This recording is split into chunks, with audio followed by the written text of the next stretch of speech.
2027 मध्ये नाशिकमध्ये होणाऱ्या महाकुंभ मेळ्याच्या नियोजनासाठी मुख्यमंत्री देवेंद्र फडणवीसांनी बुधवारी मुंबईत एक बैठक घेतली।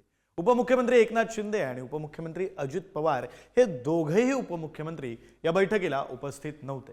एवढंच काय, शिंदेंची शिवसेना आणि अजित पवारांच्या राष्ट्रवादीच्या मंत्र्यांनाही बैठकीला बोलावलं नव्हतं। नेमकं काय घडतंय महायुतीमध्ये, पाहूया हा स्पेशल रिपोर्ट।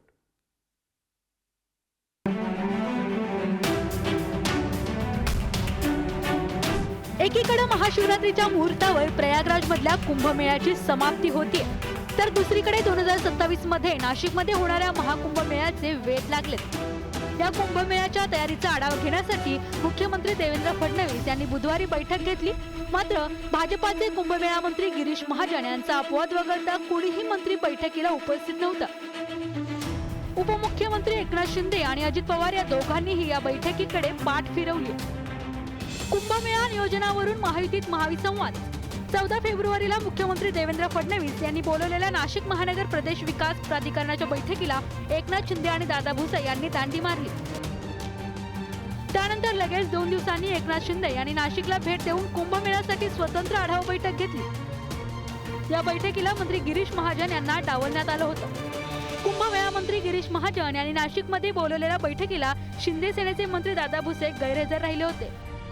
उपमुख्यमंत्री अजित पवारांनी ऑनलाईन आढावा बैठक घेतली, त्यात फक्त दादा भुसे हजर होते।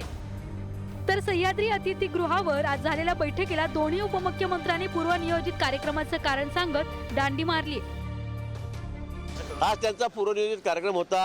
आज महाशिवरात्री आहे। आज भगवान शिवाची आपण प्रार्थना करतो, अर्चना करतो। त्यामुळे मला वाटतं शिंदे साहेबही त्याचा पूर्वनियोजित कार्यक्रम होता। ते मोठ्या मंदिरावर, त्या तीर्थक्षेत्रावर गेलेले आहेत। अजितदादा पण पुण्यामध्ये आहेत, त्यामुळे ते आज येऊ शकले नाही। आणि ही बैठक जी आहे ही परवाच ठरली, अगदी एक दिवस आधीच ठरली। त्यामुळे त्यांचा कार्यक्रम पूर्वनियोजित होता। त्यांचा फोनही साहेबांना आला, मी त्यांना विनंती केली होती, पण आमचा कार्यक्रम आधी ठरलेला आहे, त्यामुळे ते येऊ शकले नाहीत। बाकी याच्यामध्ये कुठलंही कारण नाही।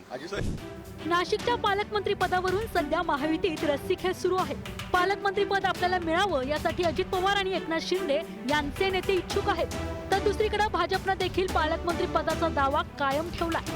हेच विसंवादाचं मुख्य कारण असल्याची सध्या चर्चा रंगली।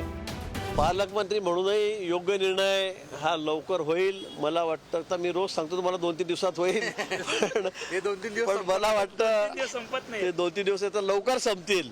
तर उशीर फार करून चालणार नाही। अनेक निर्णय घ्यायचे आहेत, नियोजन समितीची बैठक करायची आहे, निधीचा वाटप करायचा आहे। त्यामुळे मला वाटतं पालकमंत्र्याचा निर्णय हा लवकर होईल। नाशिक सिंहस्थ कुंभमेळ्याचं आयोजन असो नाहीतर नाशिकचं पालकमंत्री पद महायुतीत आलबेल नाही हे सध्या तरी दिसतंय। त्यामुळे पालकमंत्री पदाचा तिढा कधी सुटणार आणि कुंभमेळा यशस्वी करण्यासाठी महायुतीचे नेते एकत्र कधी येणार याकडे सगळ्यांचंच लक्ष लागलंय। सुशांत सावंत, पुढारी न्यूज, मुंबई।